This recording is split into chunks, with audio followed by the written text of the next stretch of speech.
How to view the system information in Joomla.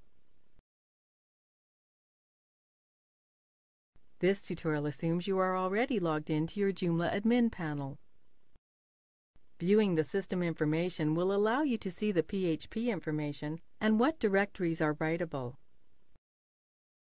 Click Help. Then System Info. The first page will show your system information such as your database, PHP, and Joomla versions. Click PHP Settings. Scroll down. Here you can view what value your PHP settings are set to. Click Configuration File. This is where you can view the settings in your configuration.php file. Go to Directory Permissions.